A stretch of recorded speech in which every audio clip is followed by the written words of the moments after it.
Alors aujourd'hui, nous avons le plaisir d'avoir un ami de longue date, Didier Billon, qui est entre autres choses un spécialiste du Moyen-Orient et de la Turquie.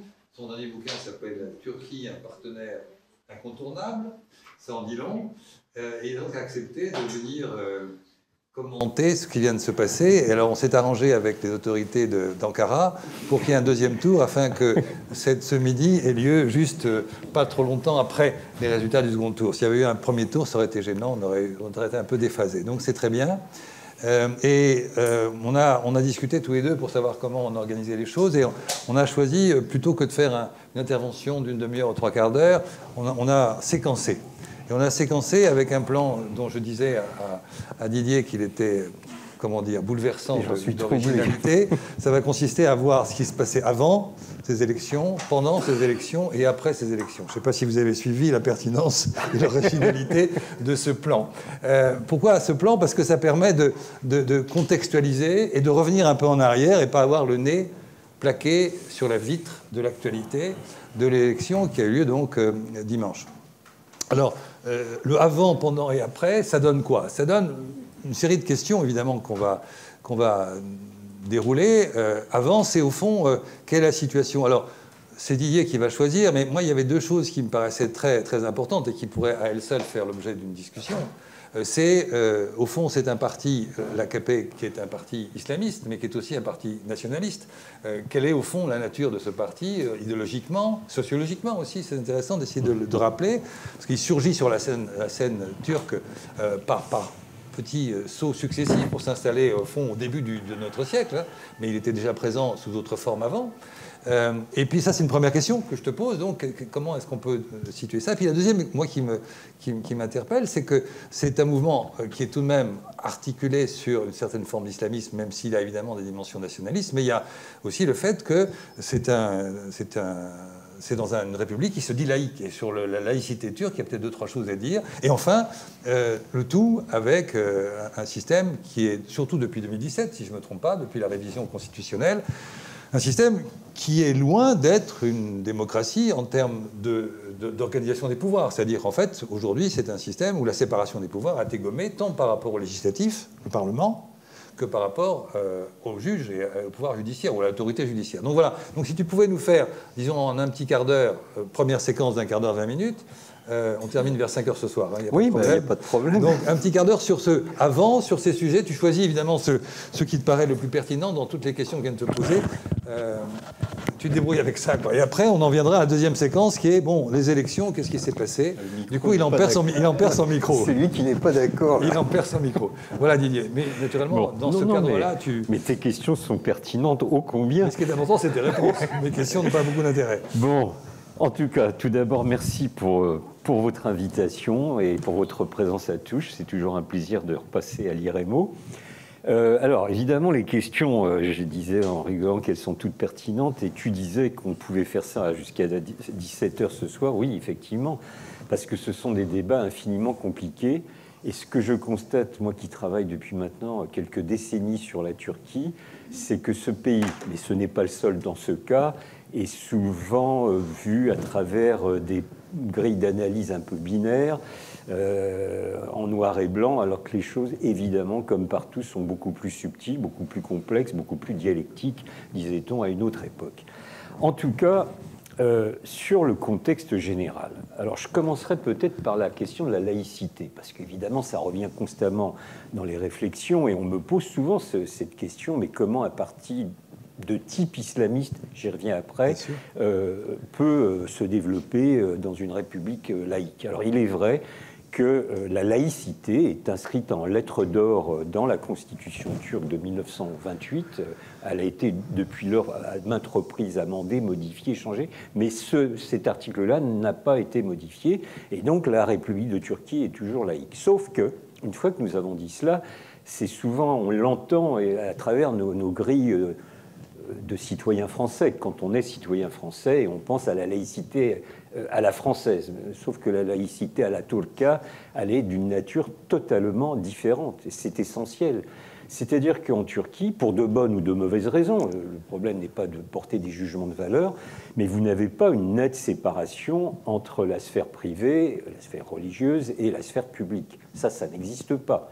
C'est-à-dire que dès l'époque de Mustafa Kemal, fondateur de la République de Turquie, il y a la création de ce qu'on appelle la Diyanet, c'est la direction des affaires religieuses qui existe toujours.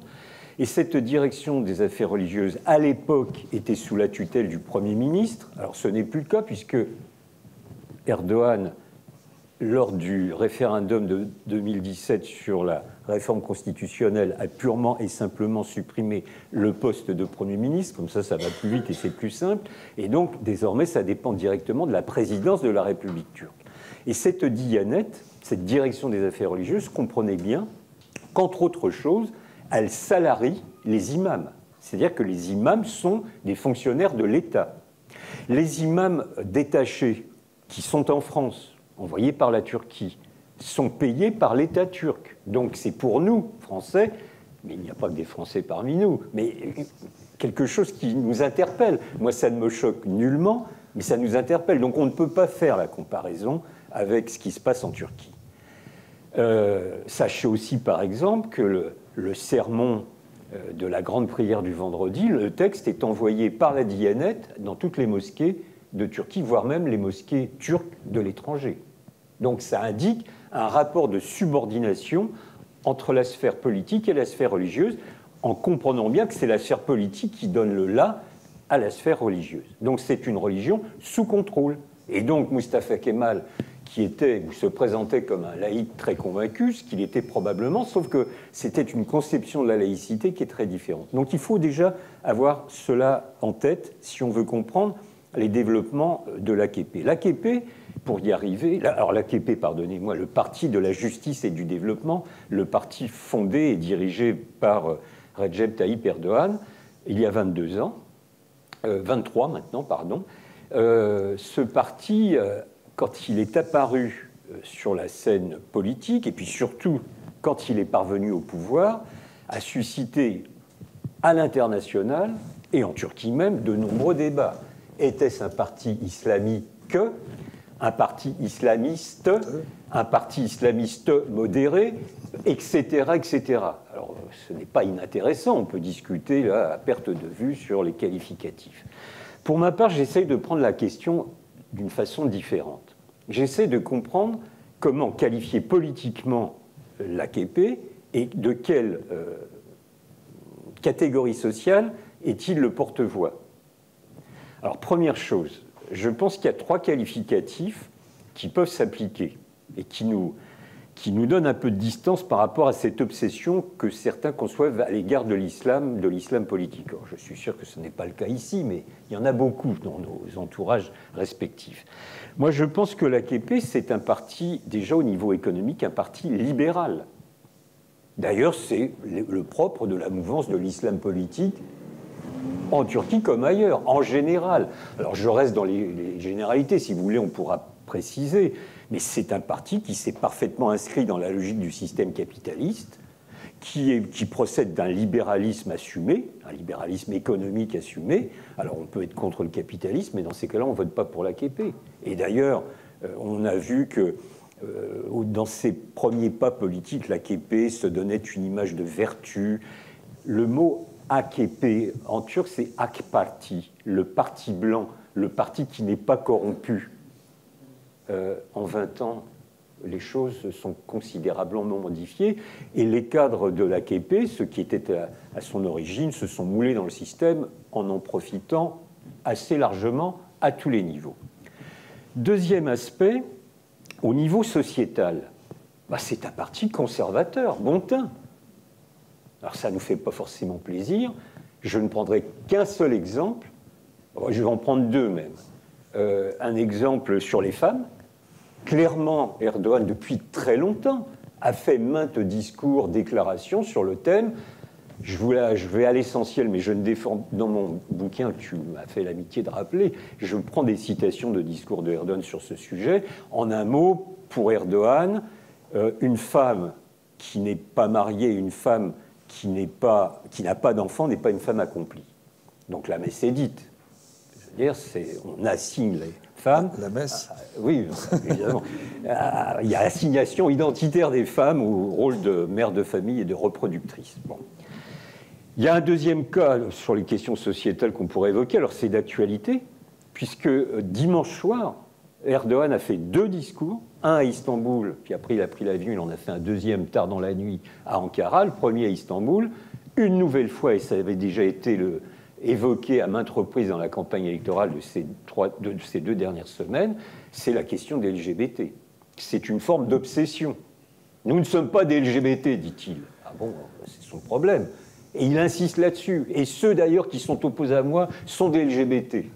Bon, c'est comme si c'était une tare infamante. Enfin, dans sa tête, très probablement. Alors je pourrais là aussi multiplier les exemples, mais voilà, un parti profondément conservateur. Rappelez-vous de ça pour ce que je vais dire dans 5 minutes. Et puis, au niveau politique, alors là, je ne veux pas vous heurter, mais il y a 2 phases.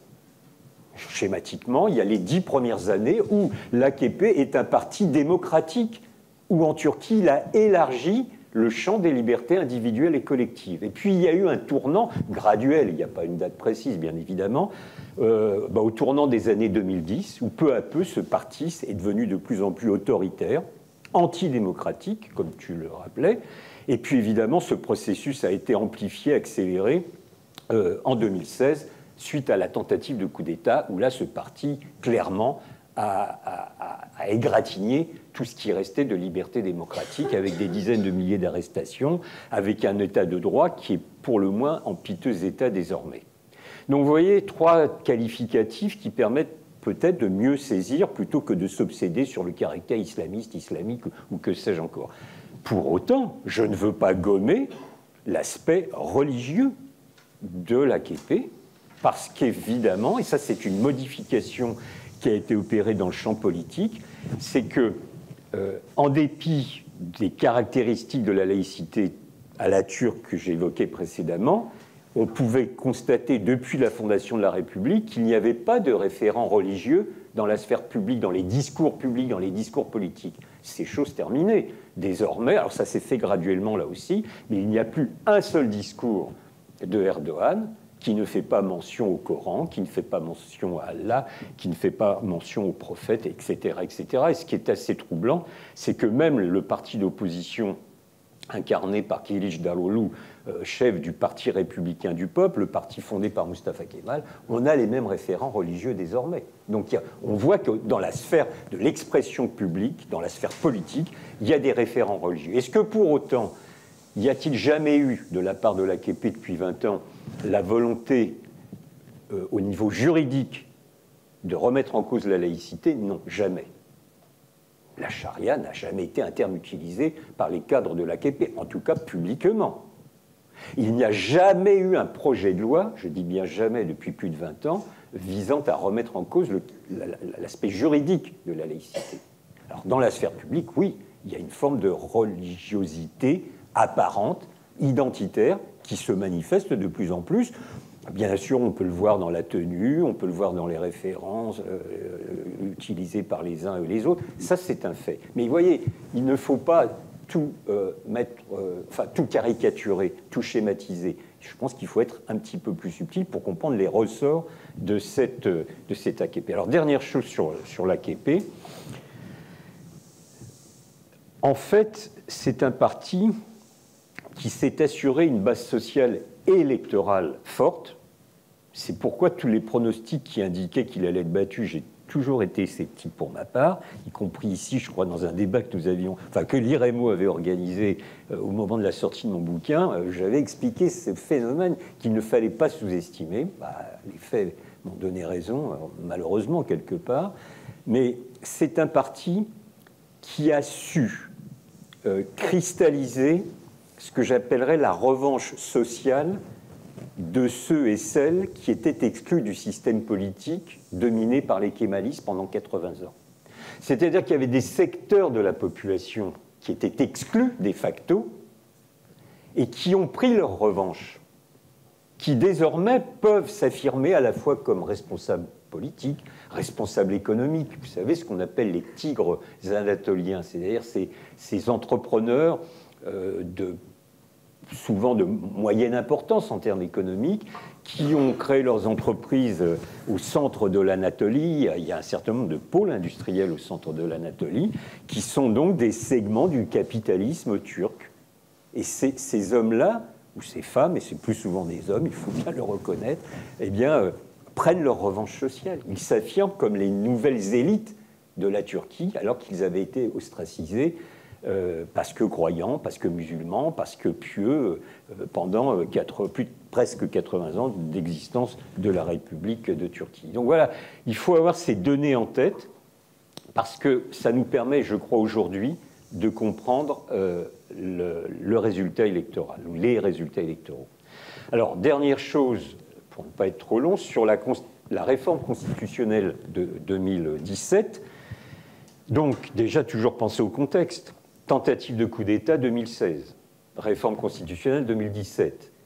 Erdogan avait déclaré quelques jours après la tentative de coup d'État, et je vous le dis tout de suite parce que la question me sera peut-être posée, on me la pose souvent en tout cas, ce coup d'État, en fait, n'était-ce pas un super coup de Erdogan? N'aurait-il pas lui-même instigé le coup d'État pour après faire table rase? Je n'y crois pas. Moi, je ne suis pas complotiste. Je pense qu'il y a une véritable tentative de coup d'État qui a été déjouée, mais il y a eu quand même 400 morts, il y a eu quand même un bombardement du Parlement, entre autres, donc c'était du sérieux. Ça n'a pas marché, bon, pour une série de raisons, on pourra y revenir si vous voulez, mais ce n'est pas le sujet. Mais ce qui m'importe, moi, c'est que quelques jours après cette tentative de coup d'État, Erdogan déclare publiquement ce coup d'État, cette tentative de coup d'État est un don de Dieu. Donc, ça veut dire qu'à son habitude, Erdogan, qui est un animal politique, il a réagi au quart de tour et il a su saisir cette possibilité de restreindre les droits démocratiques en mettant en œuvre un appareil de répression où, il est vrai, il a ratissé très large de tous ceux et de toutes celles qui étaient soupçonnés d'avoir des liens avec les gulenistes du nom de Fethullah Gülen, cet imam qui avait été son allié politique et qu'il a accusé d'être l'instigateur de ce coup d'État, ce qui n'est d'ailleurs au demeurant pas dénué de fondement, je pense, mais qui pour autant a permis d'emprisonner des hommes ou des femmes qui n'avaient aucun rapport ou des rapports très lointains avec le groupe de Fethullah Gülen, le Hizmet selon le terme turc. Y compris même des hommes ou des femmes ont été arrêtés parce qu'ils avaient des comptes bancaires dans les banques tenues par Fethullah Gülen, parce que Fethullah Gülen avait à l'époque, ce n'est plus le cas aujourd'hui, un empire financier. Donc le fait qu'il ait réagi au quart de tour montre quand même que cet homme est un adversaire redoutable qui a un sens politique aigu.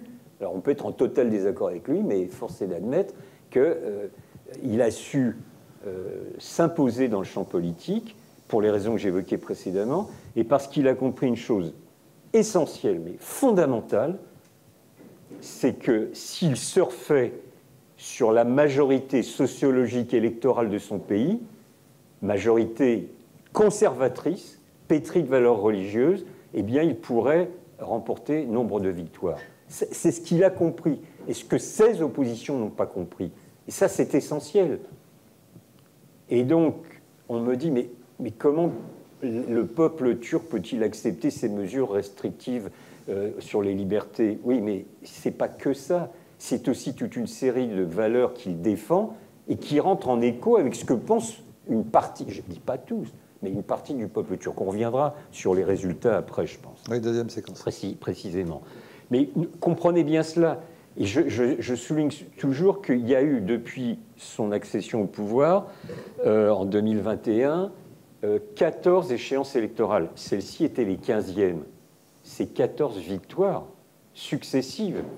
Alors avec un petit bémol en 2015, où il n'a pas réussi d'un coup à avoir la majorité absolue. Mais enfin, néanmoins, il avait gagné, il était en tête. Donc, vous voyez, l'usure du pouvoir n'a pas semblé jouer sur Erdogan, et donc ça indique qu'il y a cette véritable base sociale et électorale. Et je vais arrêter. Un mot sur 2017, mais... Mais c'est juste la parfaite jonction avec la deuxième séquence. Donc je te laisse. La deuxième séquence, on avait dit donc c'était les élections elles-mêmes, c'est-à-dire les actualités. Et par rapport à ce que tu viens de dire, beaucoup d'observateurs disaient bon, il est en grande difficulté parce que la situation économique est très difficile, parce qu'il y a eu ce tremblement de terre qui a montré sans doute les incohérences de l'État, pour ne pas dire parfois les incuries. Et l'opposition, plutôt les oppositions, ont été en capacité de se rassembler dans une coalition que tu vas nous décrire. Et par conséquent, il y a eu l'idée qu'ils pouvaient cette fois-ci perdre cette élection d'aujourd'hui, de 2023.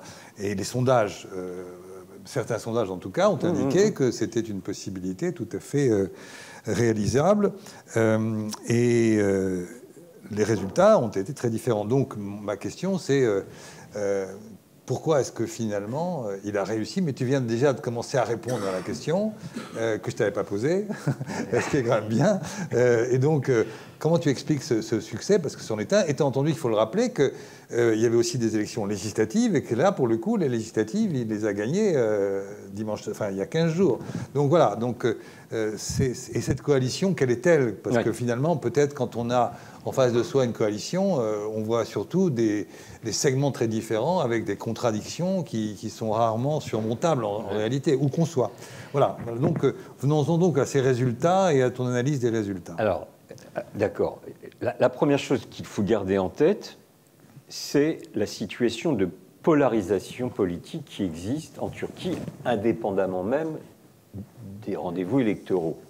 Cette polarisation politique, ça fait le lien avec ce qu'on disait juste avant, elle a été voulue, organisée, instrumentalisée par Erdogan. Pourquoi? Rappelez-vous, majorité sociologique électorale, conservatrice, pieuse, etc. Donc, il n'a pas hésité, depuis maintenant de nombreuses années, à opposer les différents segments de la société. Sunnites contre Alévis, Turcs contre Kurdes, croyants contre laïcs, croyants pratiquants contre laïcs. Donc ça, c'est voulu. Ça veut dire que, dans le cadre de ces élections, j'y arrive, on avait en réalité deux blocs principaux, celui incarné par Erdogan, celui incarné par Kılıçdaroğlu. Et véritablement, c'est la première fois que c'était aussi net depuis longtemps. C'était deux blocs politiques qui s'affrontaient sur, pas toutes les questions, mais sur de nombreuses d'entre elles.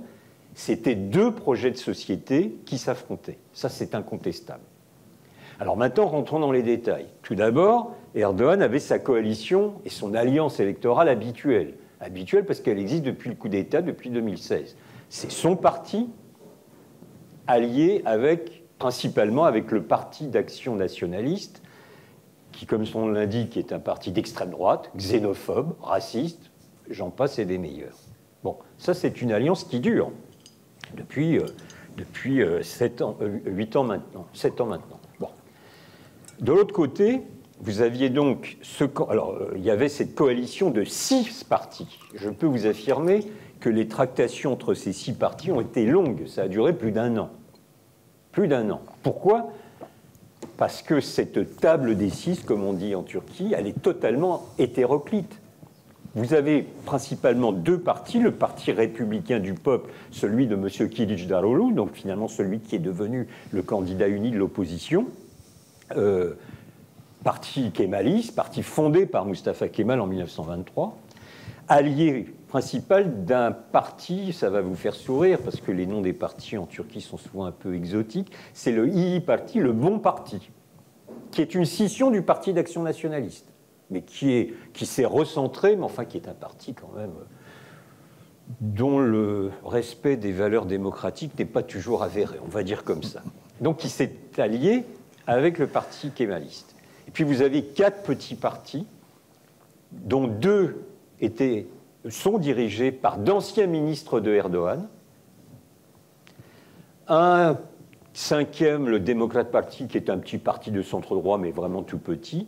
Et puis un parti islamiste, qui s'affirme comme tel, qui est tout petit. Et ça, c'était très bien joué, parce qu'il avait la caution dans sa coalition d'un parti islamiste. Donc il ne pouvait pas être accusé d'être contre l'islam, etc.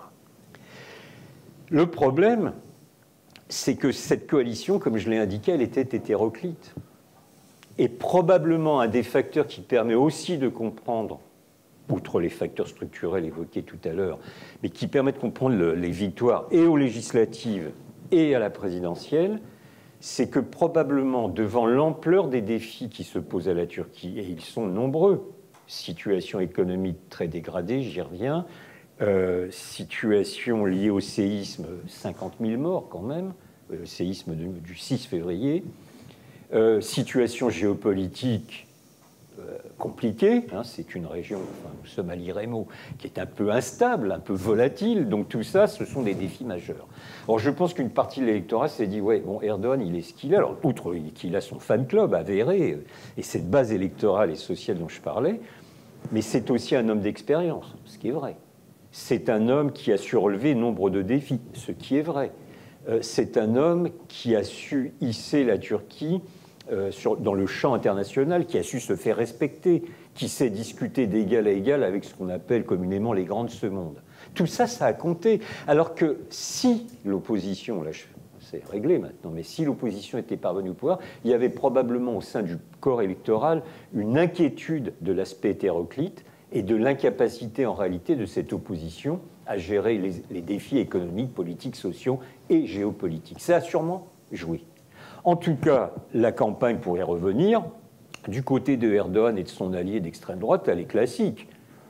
Il défend son bilan, évidemment. Il insiste sur le fait que c'est l'homme de la situation, l'homme providentiel, le seul qui peut défendre les intérêts de la Turquie, évidemment.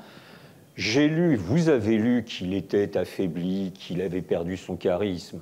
Alors, il y a eu ce fameux malaise en direct lors d'une émission de télé. Alors là, j'ai lu beaucoup de choses, y compris dans la presse turque. Il est très malade, etc. Moi, ça fait 15 ans que j'entends qu'il est très malade. Pour un homme très malade, il se porte quand même plutôt pas mal. Il est capable de faire 2-3 meetings par jour. Alors, il est vrai, quand on regarde les vidéos, les reportages, c'est un homme qui a près de 70 ans, qui est peut-être moins alerte qu'il y a 15 ans, mais je vous le confirme, moi aussi, je suis peut-être moins alerte qu'il y a 15 ans. Jean-Paul, pas du tout, parce que c'est dans une forme éblouissante. Mais vous voyez, il y a l'aspect de l'âge. Donc évidemment, bon, ceci étant, il est encore très présent et incontournable, comme dirait l'autre. L'opposition, pour sa part, je ne vais pas rentrer dans les détails, mais dans le premier tour, je pense qu'elle a fait une assez bonne campagne. L'axe principal de M. Kılıçdaroğlu, et là il prenait le contre-pied de Erdogan qui était toujours dans une posture de polarisation, Kılıçdaroğlu jouait l'apaisement. Quasiment le président normal, quasiment la force tranquille. C'est deux choses différentes. On est d'accord, si vous acceptez mes comparaisons et mes références lointaines. Donc, c'était plutôt habile, parce que je pense qu'il y a une partie de la société qui en a assez de cette polarisation. Peut-être environ la moitié, parce que le résultat final, vous l'avez en tête, 48-52. Donc ce n'est pas un raz-de-marée de l'AKP. Hein. Il y a deux blocs, ce que je disais. Et donc, il y a cette fameuse vidéo, parce que Kılıçdaroğlu avait pris l'habitude dans sa campagne de faire ses vidéos dans sa cuisine. Alors ça faisait sourire, mais là, la référence au président normal.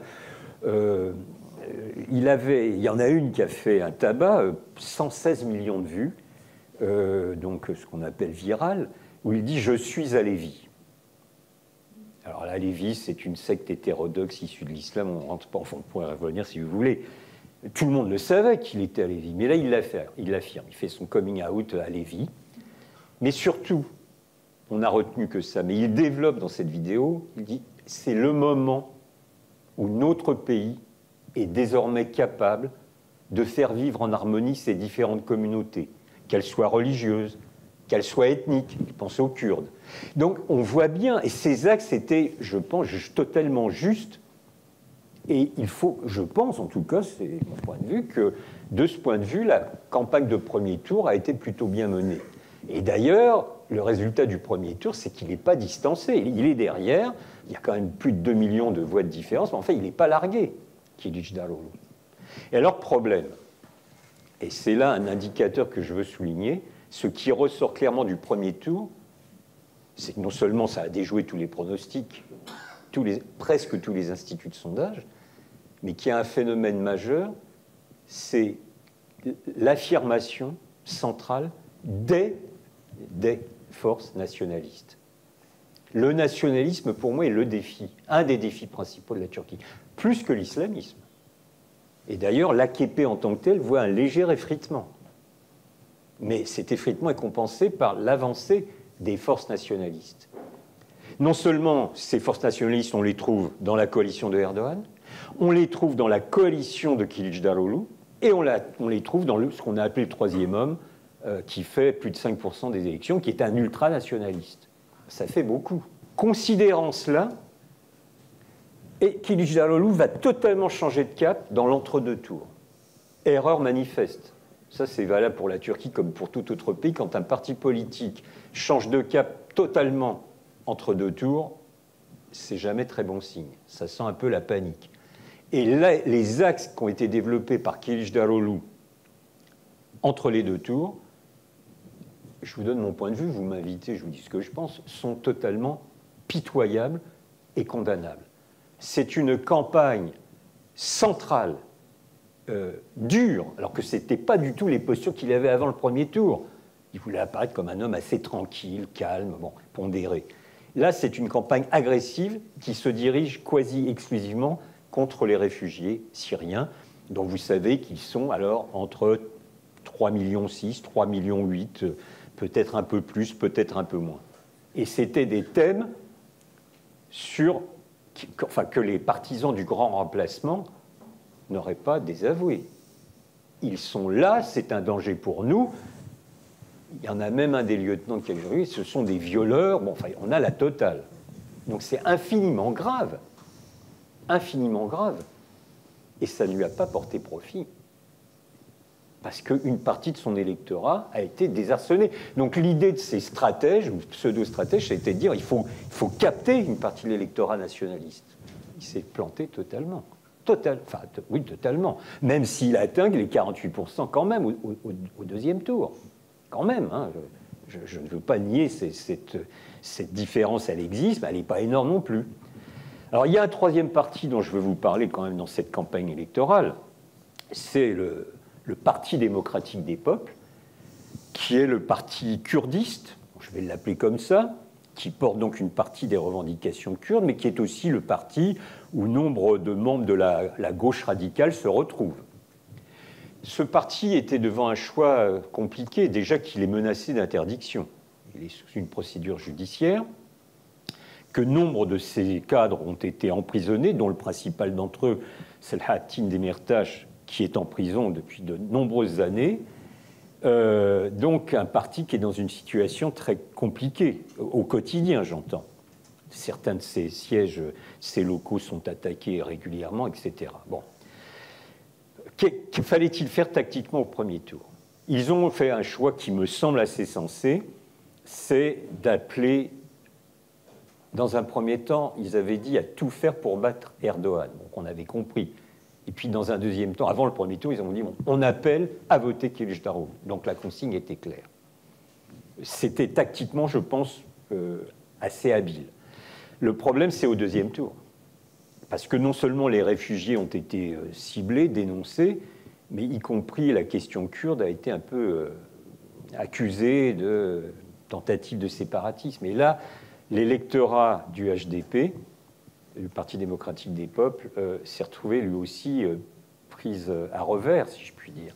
Et d'ailleurs, la preuve, c'est qu'au sud-est de la Turquie, et dans les quartiers kurdes des grandes villes, on les connaît, eh bien là, il y a eu moins de taux de participation que dans le reste de la Turquie. C'est-à-dire que ces électeurs, qui traditionnellement portaient leur voix et leur suffrage sur le HDP, ont hésité grandement. Et d'ailleurs, aux législatives, le HDP a connu un recul assez sensible dans ses résultats et dans le nombre de ses députés.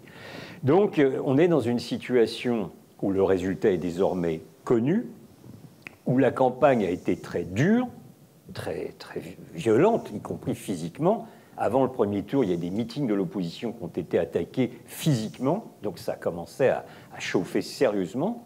Alors, ce qui est une habitude en Turquie, ce n'est pas la première fois, mais enfin, ça ne justifie rien. On est dans une situation où la polarisation de la société qui existait avant les élections a encore été renforcée dans le cours même de ces élections, ce qui est un peu inquiétant pour la suite. Écoute, voilà. Juste une remarque, toujours dans cette séquence-là. Tu dis il y a deux blocs, ça veut dire qu'il y a deux visions de la société. Et au fond, on retrouve ça dans beaucoup de pays. Si tu vas aux États-Unis, il y a deux blocs, on dit deux Amériques. Si tu vas en Israël aujourd'hui, c'est un peu ça, pas complètement, c'est plus compliqué, il y a plus de contradictions. Mais j'ai l'impression que c'est un phénomène qu'on retrouve dans beaucoup d'endroits au terme d'élections où il n'y a plus de vision commune, quoi. Oui. On peut dire qu'il y a deux Turquies, comme on dit qu'il y a deux, ou bien c'est excessif? Non, je pense que c'est excessif parce que, évidemment, les choses sont jamais en noir et blanc. Mais enfin, il y a quand même deux blocs. Deux blocs. Ça, disons deux blocs, oui. Alors, en même temps, moi, j'ai téléphoné, j'ai passé pas mal de coups de fil à Istanbul depuis dimanche. Moi, j'ai un certain nombre d'amis qui sont un peu démoralisés. Alors, en même temps, est-ce que je comprends? On le serait à moins. En même temps, je pense qu'il y a un aspect qui est très important en Turquie, c'est qu'il y a ce qu'on appelle la société civile. Alors, il faudrait préciser le terme, mais qui est très mobilisée, qui se sert de toutes les possibilités de se mobiliser, de résister à l'ordre moral conservateur que veut instaurer Erdogan. Ça, c'est quand même une réalité. D'ailleurs, il est intéressant, rappelez-vous qu'en 2019, lors des dernières élections municipales, les trois grandes villes du pays, deux grandes villes du pays, Istanbul et Ankara, sont passées aux mains de l'opposition. La troisième étant Izmir, étant traditionnellement aux mains de l'opposition depuis fort longtemps. Et que cette fois-ci, aux élections, l'opposition, Kılıçdaroğlu, est majoritaire, à une courte tête, mais est majoritaire dans les grandes villes du pays. Donc, ça veut dire que dans les zones les plus urbanisées, il y a une aspiration au changement pour des raisons évidentes. C'est là où se cristallise la présence des classes moyennes qui ne sont pas idéologiquement proches de Erdogan, tout du moins pour partie d'entre elles. Mais c'est un miroir déformant de la réalité sociale de la Turquie. Parce que c'est comme si, on le disait tout à l'heure, on analysait la sociologie électorale à partir des bureaux de vote de Saint-Germain-des-Prés. Bon, j'exagère, je force le trait, mais il y a un peu cet aspect. La Turquie dite profonde, et en ce sens, dire qu'il y a deux Turquies est à la fois schématique, mais pas faux. La Turquie profonde, la Turquie anatolienne, elle a voté majoritairement pour Erdogan. Et je vais vous citer un exemple très précis, qui m'a beaucoup étonné. Au début, je ne comprenais pas. Dans les zones sinistrées par le séisme du mois de février, moi, j'ai un très bon ami, c'est peut-être, vous le connaissez vous de vue, c'est Ludovic de Foucault, c'est le correspondant de France 24 en Turquie depuis 5 ans maintenant. Alors, c'est un type qui vadrouille partout, lui, il ne reste pas seulement à Istanbul, et après le séisme, enfin, comme tous les correspondants permanents, il a fait beaucoup d'allers-retours dans la région. Et j'avais vu un de ses reportages, et après, je lui ai téléphoné pour lui demander de me préciser les choses. Donc, il interviewait des personnes qui étaient marquées dans leur chair par des morts, dans leur famille, dans leurs proches amis, qui peut-être avaient leurs habitations totalement écroulées. Et alors, ils décrivaient la situation de détresse, de misère. Et quand on leur posait la question, quand il leur était posé la question, mais pour qui allez-vous voter, une bonne partie d'entre eux disaient pour Erdogan. Ah, mais oui, mais parce que vu l'ampleur du défi, ce que je disais tout à l'heure, il est perçu comme celui capable d'assumer ce défi. Alors que la coalition hétéroclite des 6 qui ne sont pas d'accord entre eux. Donc c'est la prime à l'homme fort. Enfin, je suis désolé de le dire aussi brutalement, mais il y a cet aspect-là. Et si on ne comprend pas ça, on ne comprend rien au processus profond qui irrigue la société turque. Et ta comparaison, je la partage tout à fait. Il y a bien des pays à travers le monde, pas seulement au Moyen-Orient, tu as cité les États-Unis, Brésil. Bien sûr, absolument, où il y a cette dichotomie, ces projets de société qui s'affrontent. Puis il y a un troisième aspect, c'est que si je ne craignais de manier le paradoxe, mais vous me le pardonnerez, je dirais que ces résultats prouvent aussi l'européanisation de la Turquie, quelque part, parce que les forces nationalistes ont plutôt le vent en poupe. Malheureusement, il y a bien des pays où c'est aussi le cas. Et commençons à balayer devant notre propre porte quand on a 33 ou 34% de vote nationaliste d'extrême droite aux dernières présidentielles, au premier tour. On n'a pas de quoi en être très fier. Donc c'est ainsi, c'est comme ça, on ne va pas se battre la coulpe, c'est comme ça. Et la Turquie n'échappe pas à ces phénomènes, même si le nationalisme turc a une singularité néanmoins, c'est qu'il irrigue en réalité tous les partis, à l'exception du HDP, le Parti démocratique des peuples. y compris le Parti républicain du peuple, à la nature de sa campagne d'entre-deux tours l'indique, c'est un parti nationaliste, en tout cas souverainiste à minima. Donc ça, c'est une donnée lourde, et je pense que plutôt que de s'obséder, pour nombre de commentateurs ou d'observateurs, sur l'islam politique, je pense qu'on ferait mieux de reprendre les analyses, d'approfondir les analyses sur le nationalisme turc, qui est un fléau pour moi, parce que c'est toute mon éducation, ma formation, mon engagement politique, c'est un fléau, un défi qui s'inscrit dans la durée en Turquie. On en a la confirmation avec, il est vrai, une forme de renforcement lors de ces élections. Alors maintenant, troisième séquence, dans les 10-15 minutes avant qu'on ouvre la discussion, troisième séquence, c'est sur, pour reprendre une chanson connue, et maintenant et maintenant, que faire à la fois sur le plan intérieur, est-ce que tu penses qu'on va aller vers un renforcement de cet autoritarisme qui est quand même en place depuis au moins 6 ans maintenant, depuis la réforme, depuis 2017, qui s'est accéléré, même si c'était déjà le cas, mais là, c'est constitutionnel quand même.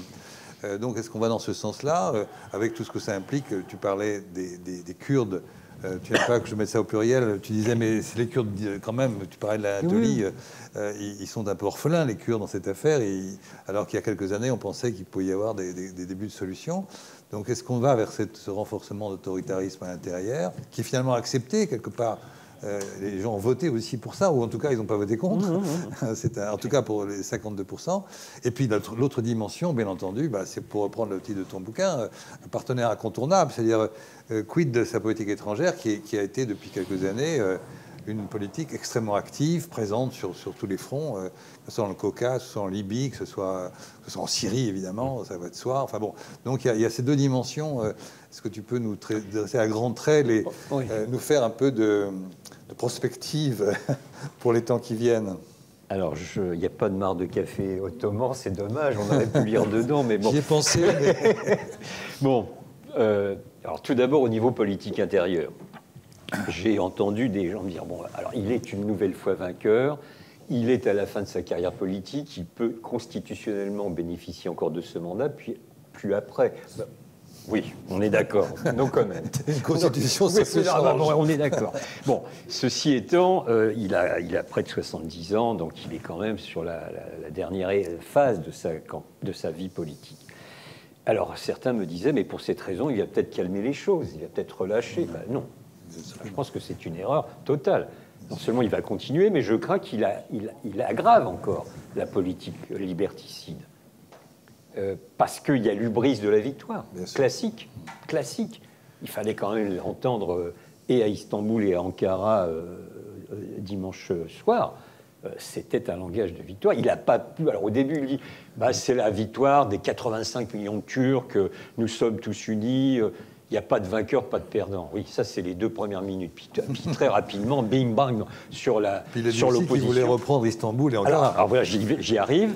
Ce qui est très étonnant, tu as parfaitement raison, le type, il vient de gagner l'élection, qui a quand même été dure. La bataille a été, y compris violente, verbalement c'est clair, même physiquement. Donc il y a l'euphorie de la victoire, ce que je peux comprendre.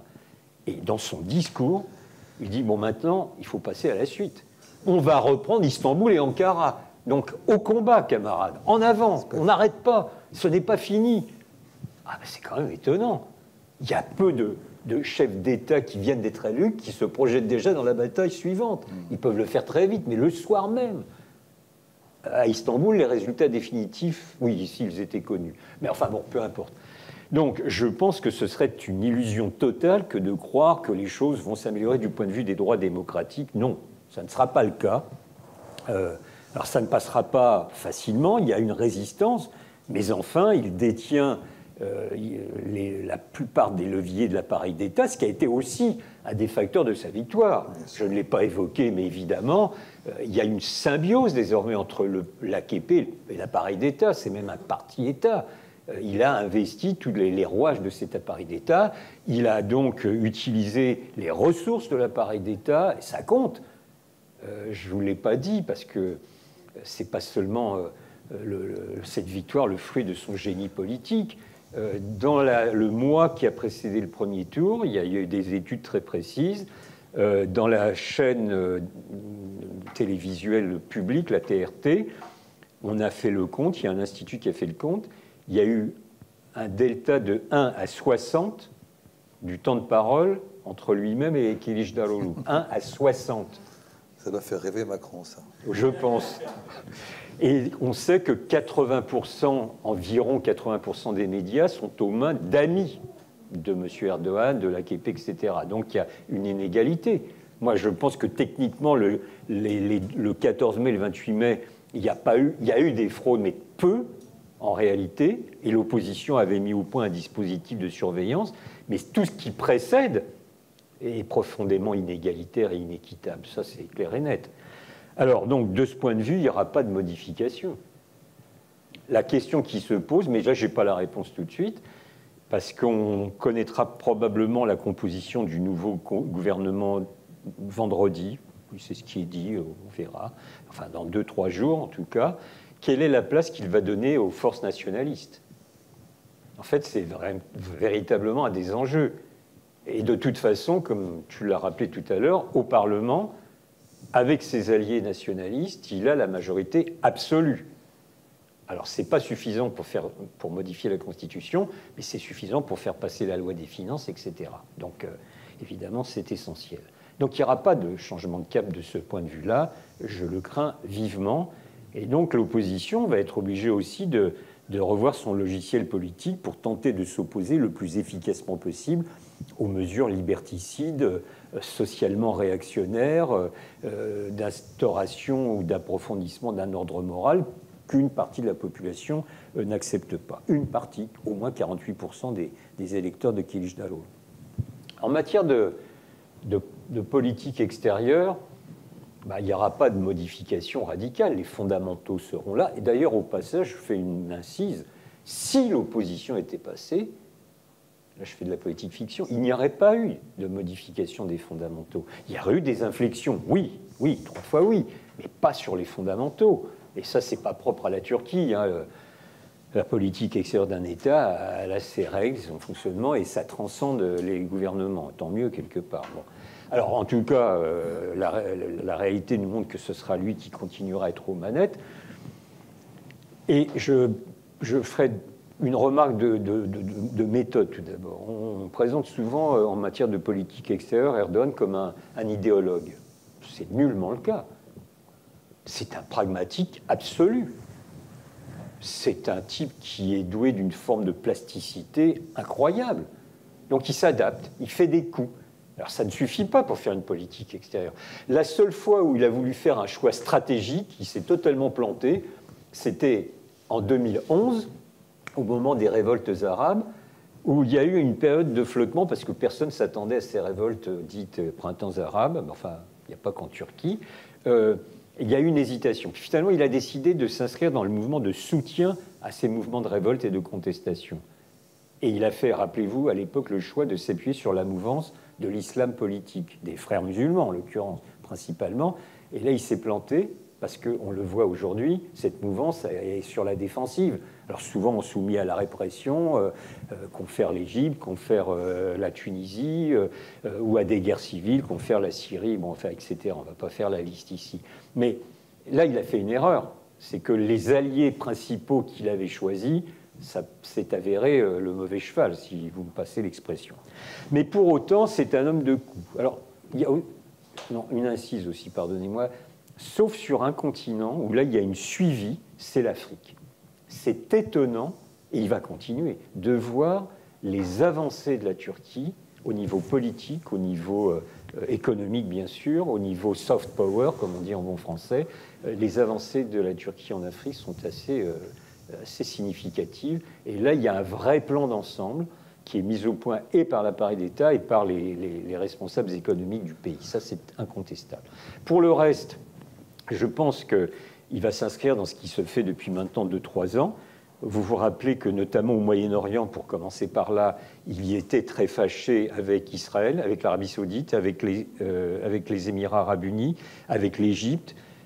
Avec tout cela, il s'est réconcilié, Arabie Saoudite, Émirats, Israël. Avec l'Égypte, c'est encore en pointillé, sauf que lundi matin, le président maréchal Sissi a décidé d'envoyer un ambassadeur à Ankara, lundi matin. Donc ça a été vite fait. Donc ça veut dire qu'ils vont se réconcilier. Le sujet de contention entre les deux, vous le savez sûrement, c'est la présence d'exilés politiques, frères musulmans, égyptiens, à Istanbul. Et donc, évidemment, depuis des mois, il y a des discussions, on le sait, depuis des mois et des mois, plus d'un an même, Sissi veut que tous ces frères musulmans soient expulsés, et Erdogan ne veut pas. Donc, je pense qu'il va y avoir un accord lamentable, pitoyable, et c'est ainsi, où une partie des frères musulmans vont se faire virer de Turquie, puis il y en a une partie qui va rester, comme ça, Erdogan pourra se prévaloir du fait de la protection de certains. Bon, alors, la question, c'est, toujours au Moyen-Orient, c'est la Syrie. Erdogan rêvait de se réconcilier avec Bachar el-Assad avant les élections. Ça n'a pas été le cas.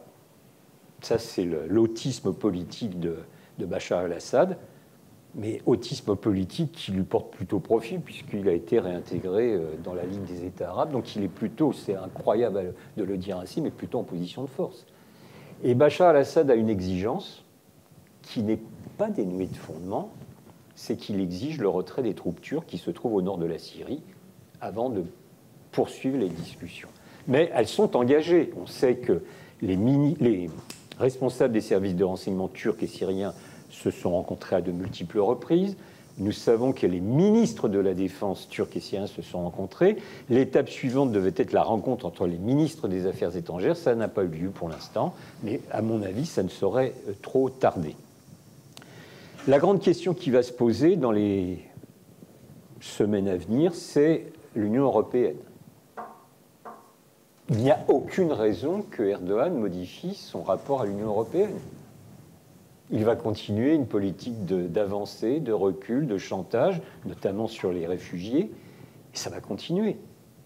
Et tant que l'Union européenne n'aura pas été capable de comprendre qu'il faut impérativement parler des droits de l'homme, évidemment, je n'en disconviens pas, mais on ne peut pas en faire l'alpha et l'oméga de notre relation avec la Turquie. Et donc la question qui se pose, c'est plus du tout l'adhésion de la Turquie à l'Union européenne, évidemment, c'est la question d'une refondation des relations, de remettre tout à plat et de prendre 2, 3, 4, 5 dossiers sur lesquels il y a des sujets d'intérêt commun. Alors ça ne veut pas dire tout lâcher sur la question de l'état de droit et des droits de l'homme, mais si on ne parle que de ça et qu'on met ça comme préalable, ça n'avancera plus. Donc c'est très compliqué, parce qu'avoir Erdogan comme interlocuteur, c'est compliqué, c'est dur, c'est difficile, c'est constamment un rapport de force. Mais il est incontournable. Absolument. Repub. L'Ukraine, il continuera. Et il faut avouer que jusqu'alors, il n'a pas fait de faux pas sur la gestion de cette guerre russo-ukrainienne. Il a quand même aussi quelques résultats positifs. La possibilité d'exporter le blé qui était bloqué dans les ports ukrainiens, c'est grâce à lui. Il a pu jouer le rôle de médiateur pour une raison simple. C'est pas que c'est un meilleur médiateur ou négociateur que les autres, mais parce qu'avant le conflit, il avait de très fluides relations et avec Poutine et avec Zelensky. Donc dès le premier jour de l'invasion russe, il a condamné sans ambiguïté l'invasion russe, ça c'est clair et net. Il livre des drones à l'Ukraine, mais il maintient de bonnes relations avec Moscou. Alors on dit que c'est une ambiguïté, je ne suis pas sûr que ce soit le bon terme. Il joue sur plusieurs tableaux, mais, et là j'élargis mon propos, la Turquie est un exemple chimiquement pur de ce qu'on appelle communément, c'est un mot valise, le processus de désoccidentalisation.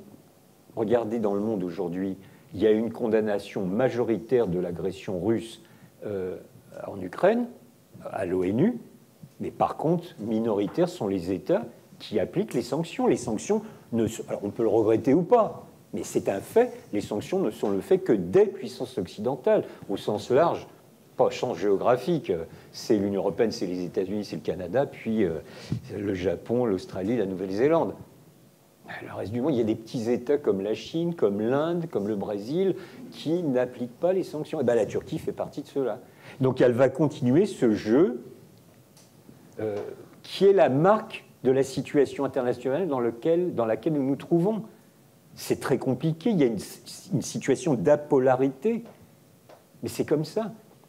Rappelez-vous, récemment, l'Arabie Saoudite et les Émirats qui font la nique à Biden et qui décident de se réconcilier avec l'Iran, on verra ce que ça donne sur le terme, mais sous l'égide de la Chine. C'est un camouflet pour les États-Unis. Ben, c'est l'ordre du monde, ou le désordre du monde tel qu'il est aujourd'hui.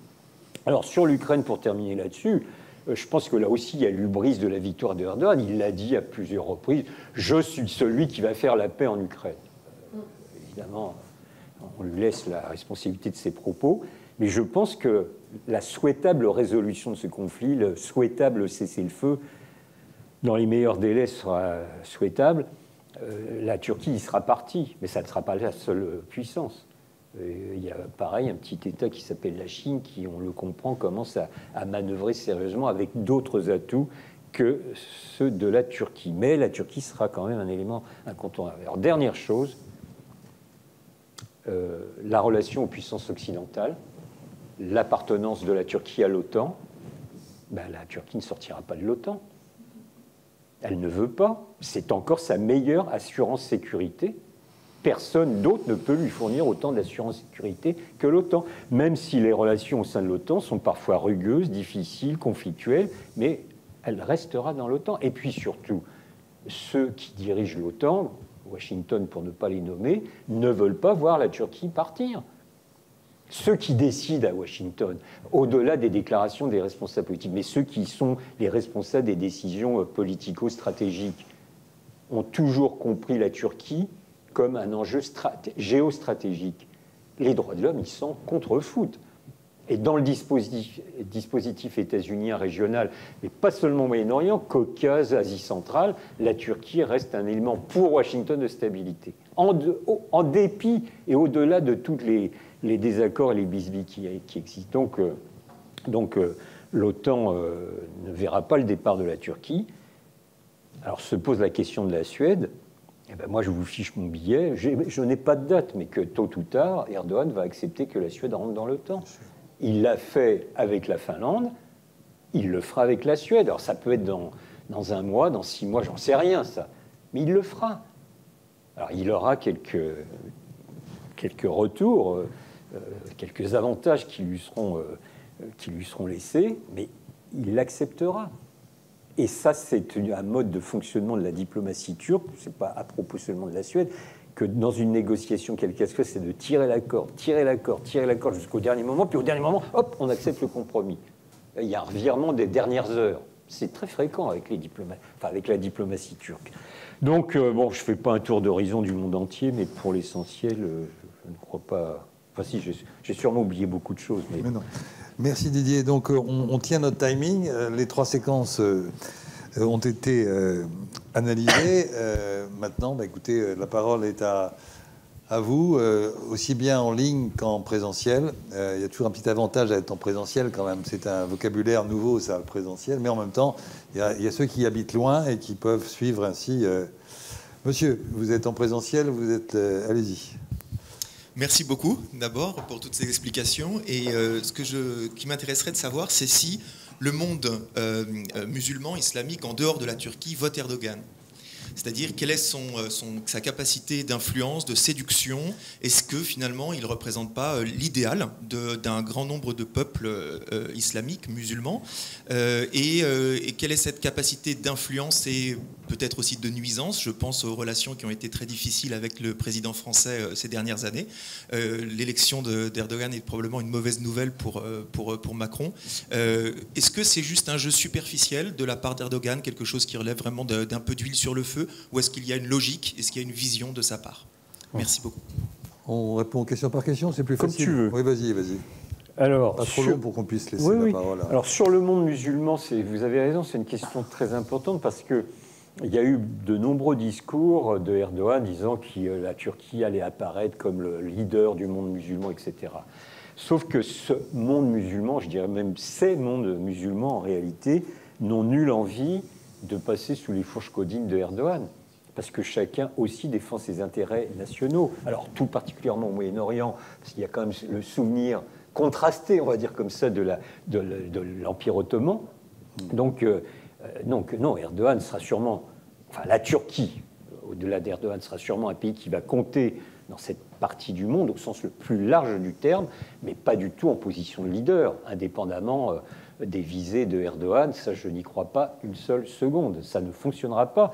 Par contre, moi, il m'est arrivé souvent, notamment au Maghreb, il y a quelques années, dans des séminaires, des rencontres, etc., il y avait une véritable fascination pour la Turquie, mais pour une raison qui revenait souvent, qui est intéressante, c'est que la Turquie, elle pouvait parler d'égal à égal à l'époque avec l'Union européenne. Et nos amis du Maghreb, au Maroc, surtout au Maroc, en Tunisie, en Algérie moins, mais pour d'autres raisons, bien sûr, il y avait cette fascination à l'égard de la Turquie. Mais vous savez qu'en 2011, quand il y a eu ces révoltes arabes, il y a eu beaucoup d'articles sur le modèle turc. Moi, j'ai toujours récusé ce terme, toujours. Déjà, il n'a jamais été utilisé par les responsables turcs, ni par Erdogan, ni par ses ministres, ni par ses lieutenants. Jamais. Alors, eux, ils disaient à l'époque, nous sommes une source d'imitation. Ouais, enfin, on peut jouer sur les mots, mais le modèle, la question du modèle a été souvent utilisée par les commentateurs ou les analystes occidentaux, mais pas par les Turcs eux-mêmes. C'est intéressant. Et donc, ce n'était pas un modèle. Parce que la République de Turquie, au-delà de tous les coups d'État, au-delà de ses manquements, au-delà de ses limites, il y a quand même une pratique du jeu politique, du jeu parlementaire, du jeu électoral. Je ne l'ai pas dit, mais au premier tour, presque 89% de participation. On en redemande. Donc ça, c'est aussi le produit des acquis de la République. Et dans les mondes arabes, il n'y a pas cette pratique. Donc on ne peut pas faire un copier-coller de ce qui se passe en Turquie. Et un petit commentaire aussi, parce que je ne l'ai pas dit dans un premier temps, mais vous me le permettez, sur la politique extérieure. On a aussi, vous avez tous entendu ici, parler du néo-ottomanisme. Je récuse totalement ce terme. Alors, j'ai peut-être tort, mais j'assume mes positions. Je ne pense pas qu'il y ait un néo-ottomanisme.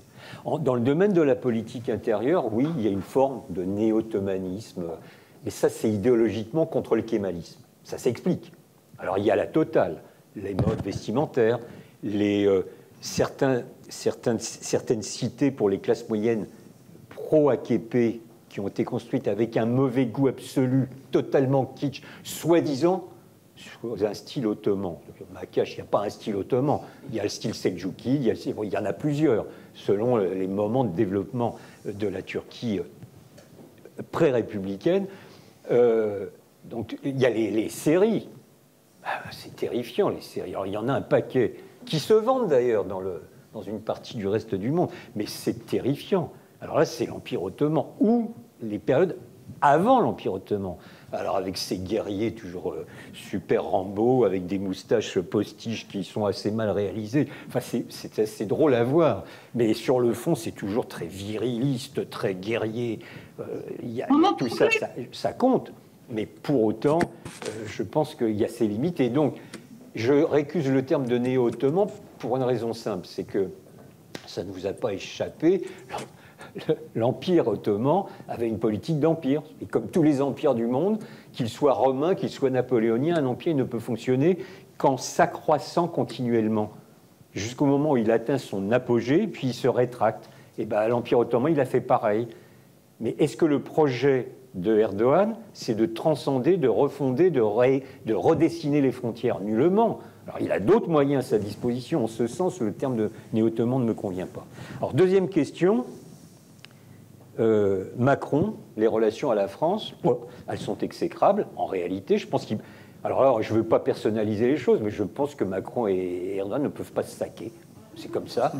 Ni l'un ni l'autre, d'ailleurs. Alors, on se rappelle que Erdogan avait douté de toutes les capacités intellectuelles et psychiatriques de Macron, que Macron, pour sa part, discours devant les ambassadeurs quand même, avait considéré que décidément Erdogan, à la tête de la Turquie, c'était un mauvais service rendu au peuple turc, donc ça y allait fort. Je pense que le point de rupture, c'est la Libye, où la France s'est fait mais rouler dans la farine par l'intervention turque en Libye qui a été menée de main de maître. Et depuis ce temps-là, la France compte plus en Libye. Enfin, il n'y a pas qu'en Libye d'ailleurs, mais enfin, c'est un exemple. Et donc ça, je pense que Macron a eu du mal à le digérer. Alors après, il y a les questions de la Méditerranée orientale, oui, j'aurais pu en parler tout à l'heure, la question de la prospection des réserves de gaz, en Méditerranée orientale. Bon, là, il y a un point de contentieux fort. mais qui concerne avant tout la Grèce, la Turquie, plus quelques autres pays comme Israël, le Liban, l'Égypte, etc. Macron s'est présenté comme le défenseur de la Grèce en vendant des Rafales, en envoyant notre porte-avions sur place. Peut-être les Grecs n'en demandaient pas tant, d'ailleurs, au passage. Bon, ceci étant, Macron a été un des premiers à féliciter Erdogan pour sa réélection dimanche soir, mais ça, c'est les pratiques diplomatiques habituelles. Il y a une forme d'hypocrisie. Je pense qu'évidemment, toutes les chancelleries européennes misaient plutôt sur la victoire, enfin, souhaitaient la victoire de Kılıçdaroğlu, bien qu'en étant restée très discrète, et tant mieux. Je vais vous citer une anecdote qui m'a beaucoup amusé. Madame Colonna, ministre des Affaires étrangères, se rend envoyée par Macron en Turquie au mois de septembre dernier. Donc elle venait de prendre ses fonctions depuis quelques semaines, et Macron lui dit « il faut vraiment que tu ailles en Turquie, c'est important de se réconcilier, je ne sais pas comment. Okay. » Donc elle y va, disciplinée, et donc elle a son programme officiel, elle rencontre ses homologues, bon. Et puis elle demande que lui soit organisée une rencontre en off, comme on dit, avec une dizaine d'intellectuels turcs d'universitaires. Alors, manque de chance pour elle. Parmi ces intellectuels, j'ai des amis qui se sont empressés de me répéter ce qui s'était passé. Et à un moment donné, pour vous la faire courte, Madame Colonna dit « Mais qu'est-ce que je peux faire pour vous aider ?» Et les 10 ont dit, enfin la dizaine ou 12, ah ben surtout rien, parce qu'il y a la conscience que si il y avait eu un soutien direct, il était mort. Ah ben, il était mort dès le premier tour là. Bon. Ça, c'était pour vous faire décontracter. On ne peut pas être méchant avec la ministre, mais c'est une question assez stupide quand même. S'il te plaît, on est enregistré en plus. Oui. On coupera ça au montage, surtout pas. Non, mais c'est vrai que c'est un classique, ça. Bah surtout en cette région. Bah, en Algérie ou ailleurs, c'est exactement la même chose. Bon, alors ceci étant, je pense qu'il y a une relation. Il est vrai sur le fond, là, au-delà des pics que se lancent Erdogan et Macron, il y a comment dirais-je, il y a une dégradation des relations entre la Turquie et la France qui est réelle. La relation entre la Turquie et la France, ça a toujours été des moments de tension, de crise, parfois aiguë, puis de réconciliation. Mais moi, je suis la Turquie depuis 40 ans. Ce que je constate, c'est qu'à chaque fois qu'il y a une crise et qu'on reprend des relations, elles repartent toujours à un niveau plus bas que la précédente fois. C'est ça qui est inquiétant. C'est pour ça que je parle de dégradation. Et évidemment, il y a plusieurs facteurs. J'ai parlé de la Libye. On pourrait parler de la Syrie, du nord de la Syrie, de la question kurde. Évidemment, quand Macron a eu la bonne idée ou pas, de recevoir des chefs du PYD, des Kurdes syriens, parti de l'Union démocratique, alors la presse turque, là, s'est déchaînée pendant des jours. Et continue de temps en temps. Macron, l'Élysée reçoivent les terroristes. Bon, alors en avant. Bon, ça c'est pour des raisons de politique intérieure en Turquie. Donc je pense qu'il y a des ressorts qui ont été brisés. Je ne dis pas que c'est ad vitam aeternam, il n'y a jamais rien d'irréversible en politique internationale, de toute façon. Et puis il y a un facteur important. Moi, il m'arrive de rencontrer, de discuter avec des hommes d'affaires ou des femmes d'affaires qui ont quelques intérêts en Turquie. Eux ne souhaitent qu'une chose, c'est qu'il y ait une réconciliation. C'est un marché de 85 millions d'habitants. Hein. Et les industriels turcs, pour certains d'entre eux, veulent se reprojeter sur l'extérieur. Sauf qu'avec Erdogan, ça devient plus compliqué. Un des défis, c'est les investissements directs étrangers qui sont en chute presque libre en Turquie. Et ça ne repartira pas tant qu'il n'y aura pas une forme de normalisation du régime. Donc il faudrait qu'Erdogan cesse avec sa rhétorique agressive, belliqueuse, etc. Bon, ça, à mon avis, c'est pas pour demain la veille. Donc voilà, en gros. Donc c'est pas seulement de l'huile sur le feu, il y a des phénomènes de fond. Merci Didier. Alors, d'autres questions? Est-ce qu'il y a des questions Alors, il y a une question en ligne que je vais vous lire. Bonjour, d'où prend sa source cette revivification du nationaliste? Son nationalisme est-il différent de celui de Atatürk? In fine, que protège-t-il, si ce n'est le territoire avec le traumatisme de Sèvres qui plane? Par ailleurs, pourquoi il ne remet pas en cause la laïcité en égard au pouvoir qu'il a acquis? Quels sont selon vous les freins? Alors, oui. Sur le nationalisme, tout d'abord, alors il y a une référence au traité de Sèvres, je pense que c'est essentiel. Il faut le comprendre, il y a un traumatisme. L'accouchement de la République a été réalisé de façon totalement traumatique. Et ça reste dans la psyché collective en Turquie, clairement. Ils ont voulu démanteler notre pays.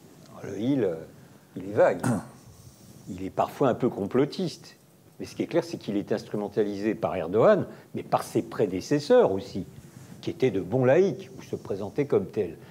Donc, c'est essentiel de faire ce rappel. Et depuis lors, ce que je disais tout à l'heure, le nationalisme turc, il se décline de différentes manières.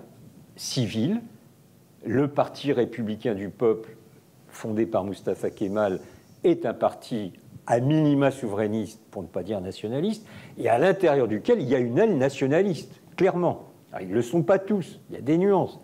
Et puis, dans les autres parties de l'échiquier politique aussi. Alors, parlons de Erdogan. Parce que l'AKP, quand il est parvenu au pouvoir, 1 an seulement après sa fondation formelle, se prétendait non nationaliste. Il en parlait souvent. Au nom de quoi? De la fraternité religieuse des musulmans, la Oumma des croyants. Donc, c'est pas qu'il voulait transcender les frontières, mais il y avait une communauté d'intérêts qui dépassait le cadre de l'État-nation. C'est ce qu'il disait à peu près en ces termes. Et puis très rapidement, parce que la politique internationale a ses règles, ses contraintes, il a appliqué une réelle politique. Donc même l'AKP est devenu un parti de type nationaliste, islamo-nationaliste. Et puis après, il y a eu l'alliance, pour des raisons de politique intérieure, avec des partis nationalistes au sens littéral du terme. Donc il y a eu une sorte de glissement, et donc même l'AKP, qui ne l'était point au départ, l'est devenu clairement. Et aujourd'hui, depuis des mois, et pendant la campagne, on en a eu encore une preuve, la rhétorique nationaliste de Erdogan a été manifeste. Alors évidemment, par ailleurs, il y a les partis d'extrême droite, le grand parti d'extrême droite et de plus petits qui existent. Donc tout ça fait beaucoup de choses, mais je pense qu'il y a cette psyché collective qui est instrumentalisée du fait qu'ils sont entourés de puissances qui veulent leur faire la peau. Alors des fois, ça devient très déplaisant, c'est insupportable, c'est complotiste. Mais au-delà de cette exacerbation de l'expression sous forme complotiste, il y a cette conscience que quand même, on n'est pas entouré de gens qui ne nous veulent que du bien. D'ailleurs, pendant des années, l'adage de la République de Turquie, c'est pas la devise, hein, c'était un adage, c'est le Turc n'a d'amis que le Turc. Nous sommes, la traduction littérale, c'est que nous pouvons être fiers d'être Turcs. Et sur les montagnes de l'est du pays, zone kurde, vous avez ça, vous savez, que des blocs de pierre blanche sur les montagnes.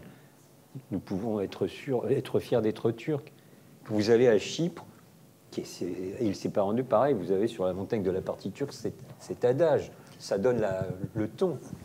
Il y a un point que tu n'as pas évoqué, parce que bon, il y avait plein de choses, mais par rapport à ce nationalisme et par rapport au traité de Sèvres, qu'on pourrait comparer historiquement au traité de Versailles, parce que c'était vraiment les mêmes amputations, les mêmes contraintes, les mêmes humiliations, à part que ça s'est passé de manière différente.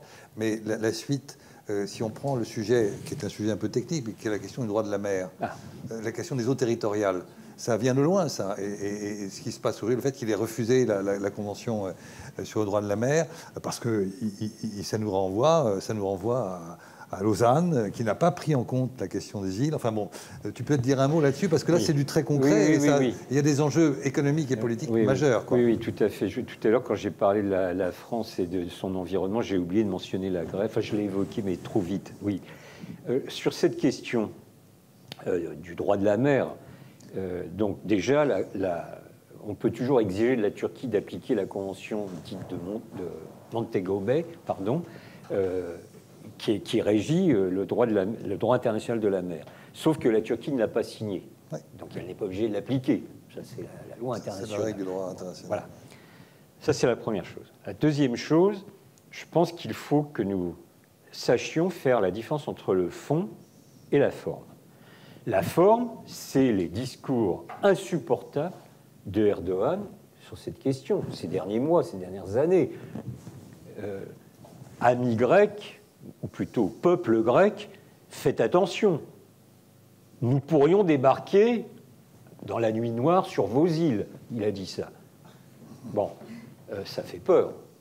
Enfin, c'est en tout cas le dessin. Je pourrais vous citer des dizaines d'extraits de discours comme ça où il menace, c'est une menace de la Grèce, à l'encontre de la Grèce. Ça, c'est pas acceptable. Bon. Sur le fond, alors, toujours sur la forme, une dernière chose. J'ai retrouvé, enfin, il y a déjà longtemps, j'avais retrouvé un discours d'un des anciens présidents de la Turquie, Turgut Özal, qui avait marqué son époque. Et Turgut Özal, à l'époque, c'est celui qui avait déposé le dossier d'adhésion de la Turquie à l'Union européenne. Il était particulièrement apprécié dans toutes les chancelleries européennes. Il était affable, un homme de dialogue, ce qui est vrai. Et j'ai retrouvé dans le journal Le Monde une tribune que Özal avait faite à l'époque. Dans mon bouquin, je crois qu'il y a la référence exacte, troisième publicité gratuite. Il s'agissait de la Turquie, un partenaire incontournable. Il menace de guerre, c'est écrit, la Grèce, si elle n'accepte pas de négocier non seulement la question des îles de la mer Égée, mais aussi les questions de la Méditerranée orientale. Donc c'est pas nouveau. C'est pas nouveau. Donc, sur la forme, il ne faut pas dire seulement c'est parce que Erdogan est un homme belliqueux. Il l'est peut-être, mais ses prédécesseurs étaient sur la même longueur d'onde.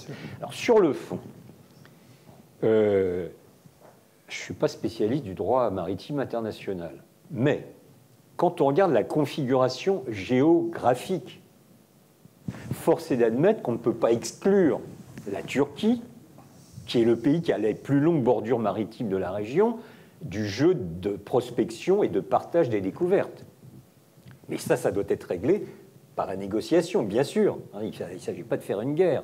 Mais si on n'entend pas cela, et si on n'entend pas qu'il faudrait accepter des dérogations à l'application concrète du droit maritime international au vu de la configuration physique et géophysique de la région, on ne comprend rien, on ne trouvera jamais de solution. Alors comme il faut jamais dire jamais en politique internationale, on va en trouver une, le plus tôt sera le mieux, mais il faut l'accepter. Et la France serait bien fondée, plutôt que d'injurier la Turquie, de le comprendre. Nous-mêmes, dans les anglo-normandes, il y a des dispositions particulières du droit maritime international, et c'est bien logique. Donc pourquoi y aurait-il une exception en Méditerranée orientale? Alors c'est facile à dire, à l'IREMO, un jeudi midi, c'est plus compliqué à mettre en œuvre d'un point de vue diplomatique, surtout quand on a Erdogan comme interlocuteur, qui peut être brutal dans la négociation, je l'admets.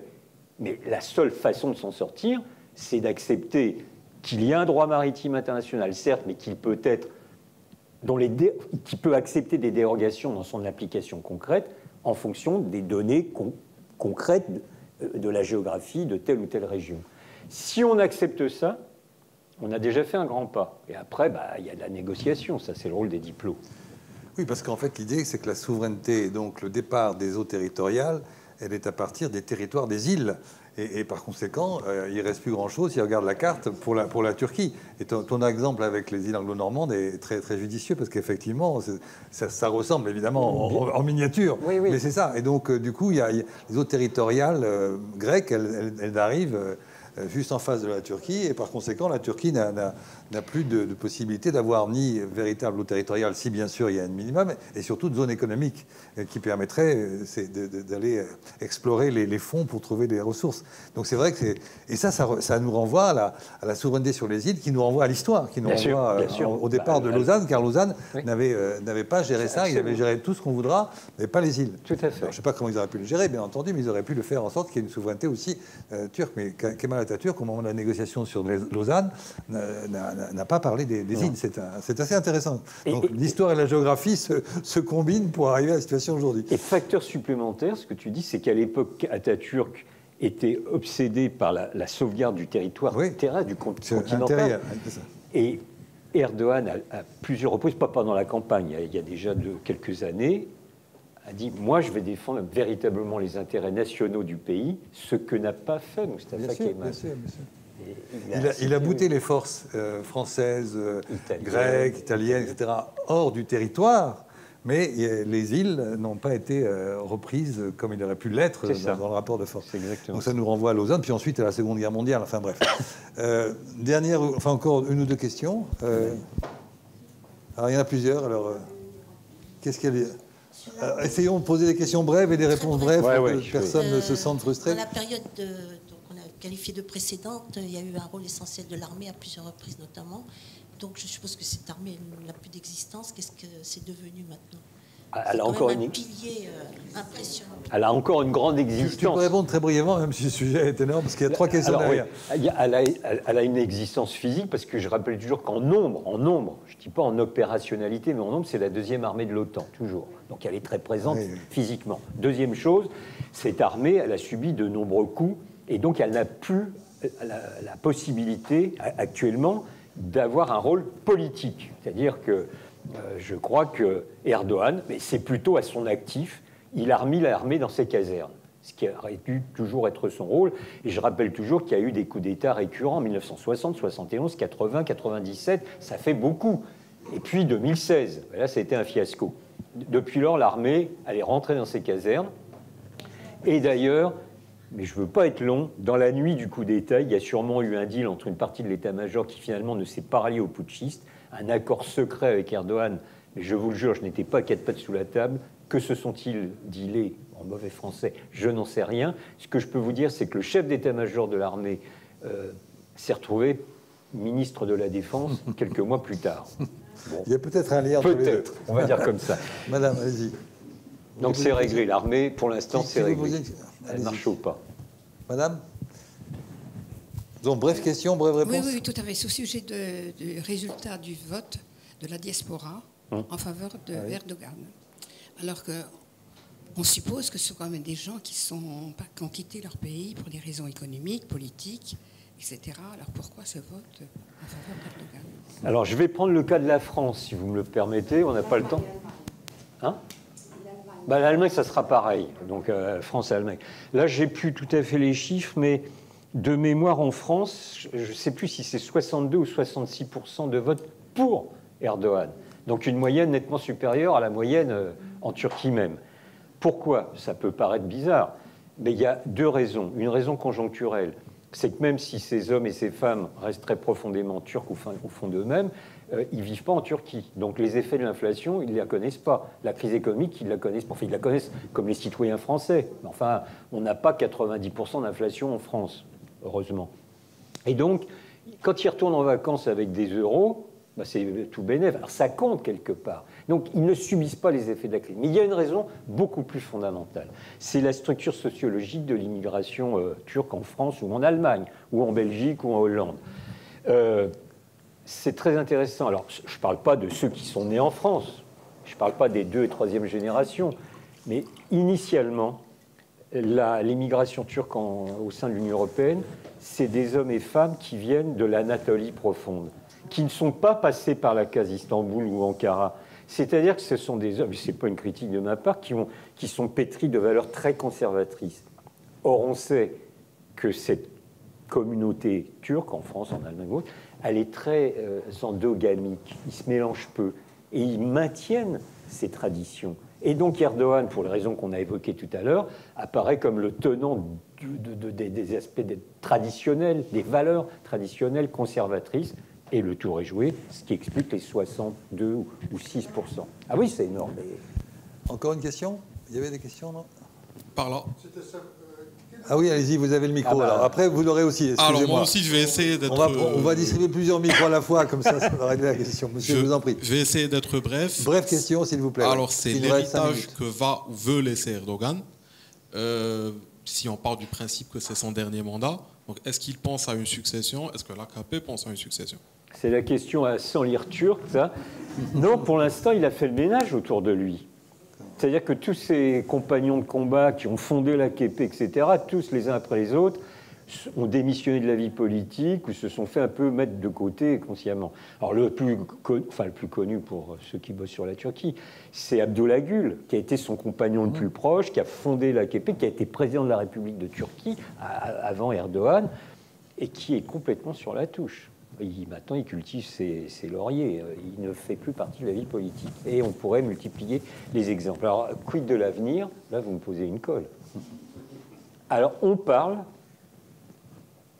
d'un de ses gendres. Et ce gendre, il a un avantage. C'est que c'est le chef de l'usine, de l'industrie de construction des drones. Donc il apparaît comme le super patriote. Alors c'est un homme qui doit avoir 45 ans de mémoire. On parle beaucoup de lui, Ayberak. Il y a un type, bon, enfin ça c'est mon boulot puisque je bosse sur la Turquie, mais il faut suivre un peu ce que fait le ministre de l'Intérieur, Süleyman Soylu, qui est un mec radicalement à droite, hyper nationaliste, membre de l'AKP par ailleurs, qui monte plutôt en puissance. Je lance un nom comme ça. On verra. C'est pas vous dire c'est le prochain président, j'en sais rien. Donc il y a 2-3 noms comme ça qu'il faut suivre, mais pour l'instant c'est vraiment en pointillé.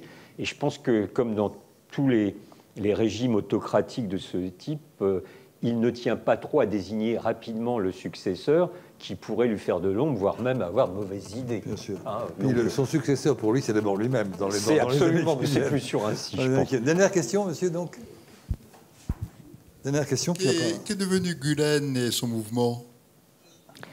Fethullah Gülen, déjà, c'est un vieil homme qui est, d'après ce qu'on sait, assez malade, assez mal en point, qui vit toujours aux États-Unis, en Pennsylvanie, où il dirige sa communauté. Bon, ça, c'est l'aspect personnel. La communauté guléniste, elle a été très ébranlée par la répression, mais très ébranlée. Bon, ils ont des centaines de leurs membres qui sont en prison, et surtout, Gülen, c'était aussi un empire financier. Il a été, non pas totalement éradiqué, ils ne sont pas tous tombés dans la misère, mais enfin, ils n'ont plus du tout cette puissance économique. Donc, Gülen, je sais parfaitement que des réseaux gulénistes existent encore, y compris même en France, où je les connais, ils se font quand même très, très discrets. Donc là, il y a eu un coup d'arrêt. Une des forces de Gülen, il y en avait plein, et ils avaient un quotidien, le quotidien le plus diffusé en Turquie, Zaman, 1 500 000 exemplaires quotidiens. Ça n'existe plus du tout, c'est interdit. Bon, ça a été saisi par le pouvoir après le coup d'État. Ils avaient des banques fermées ou rachetées par d'autres, les amis de Erdogan. Mais ils avaient aussi une autre force, c'était le réseau des écoles dites gulénistes, où c'était les chevaux légers de Erdogan, à l'époque où ils étaient alliés, en Asie centrale, au Moyen-Orient, au Caucase, en Afrique. Toutes ces écoles, les unes après les autres, ont été fermées et remplacées dans les mêmes lieux physiques par des écoles qui ont fait allégeance à Erdogan. C'est le réseau des écoles Marif. Et voilà. Donc l'empire guléniste s'est littéralement écroulé, même si des réseaux existent encore, et même si Gülen lui-même est encore vivant, mais qui est maintenant un vieux monsieur un peu cloîtré dans une sorte de communauté en Pennsylvanie. Bien, ben, écoutez, merci, c'était vraiment un tour d'horizon très complet. Bravo. Bravo, bravo.